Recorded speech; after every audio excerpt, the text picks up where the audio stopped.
अवैध साहब, जब प्राइम मिनिस्टर आपको बहुत ज़्यादा ऑफर करते हैं मुज़ाकरात की, तो क्या आपको उनकी नेक नीति पे शक है या उनकी एबिलिटीज़ पे शक है? नंबर 1।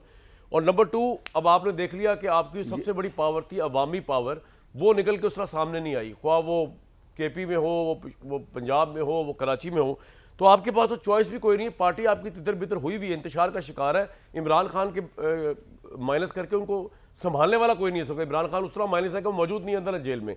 तो सर आप क्या एडवाइस करते हैं तहरीक इंसाफ को, इमरान खान को इस वक्त, और शहबाज शरीफ साहब की ऑफर को क्यों सीरियस नहीं लेते? आपको तो खुद चल के जाना चाहिए, आपका पावर नहीं है इस वक्त, ना वैसे पावर है ना वैसे पावर है। देखिए मेरी बात सुनिए, ये बात ये है कि शहबाज साहब ने कभी कोई सीरियस ऑफर ही नहीं की।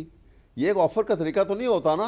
ऑफर का तरीका तो था, अगर आपने रिसेंट पास्ट में भी देखना तो भुट्टो साहब के खिलाफ भी रिगिंग के ऊपर ये हंगामे हुए थे, और उन्होंने ऑफर, एक ऑपोजिशन गवर्नमेंट जब ऑफर करती है कोई पूरे तरीक़ेकार से करती है।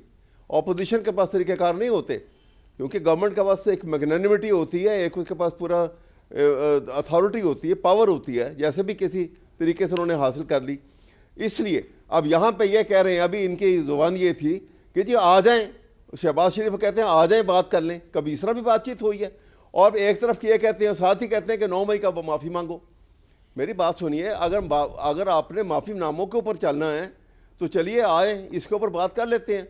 फिर सबसे पहले आप ऐसे करें कि इससे बहुत बड़ा वाक़या हुआ था जो सुप्रीम कोर्ट पे हमले का था, आए उसके ऊपर माफ़ी मांग के दोनों भाई आए टीवी के ऊपर, हम भी बात करते हैं। दोनों भाई बात किसी हिसाब से चले, ये कोई तरीका तो नहीं है बात करने का।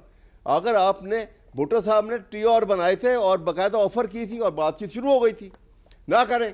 हम कोई जोर नहीं देते, नहीं बात करना चाहता ना करें, वक्त बताएगा कि कौन गलत था, ये कौन सही था। मैंने तो आज अपने दिल की बात की, आपको बुरी लगी, उन्होंने बड़ी मजाकन तंजन तरीके से बात की है हमारे भाई साहब ने, लेकिन चलो उनका हक हासिल है, उनको करें। हुकूमत में बैठे हुए हैं, साहब जैसे भी बैठ गए। मैं आपको एक बात बताऊं, जैसे भी बैठ गए नहीं इसको टिका के बैठे हुए। वैसा एक बात बताऊं मैं आपको, देखिए बात वैसा मेरी घर सुने सर, आप मेरे बुजुर्ग हैं, आपका बड़ा तजुर्बा है, आप भी चीज़ों को समझते हैं। जो गोली का जख्म होता है ना वो भर जाता है, जबान का जख्म नहीं भरता।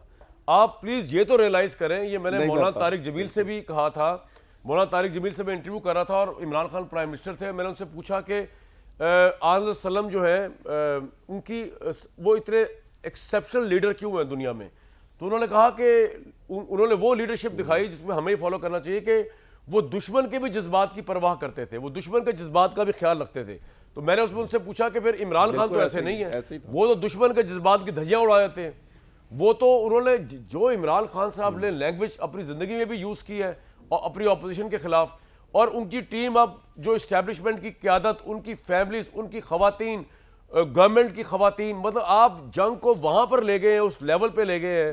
और ये सब कुछ इमरान, क्योंकि इमरान खान ने सर जब प्राइम मिनिस्टर थे, मेरी बात सुन लें, यूट्यूबर्स की पूरी ब्रिगेड बनाई थी केपी के अंदर, IT में रिक्रूटमेंट्स की थी जायज़ नाजायज़, जिनका काम ये था कि आपने गालियां देना है, बिलो द बेल्ट जाना है, किसी की माओ को, किसी की बहन को, किसी की उसको करना है।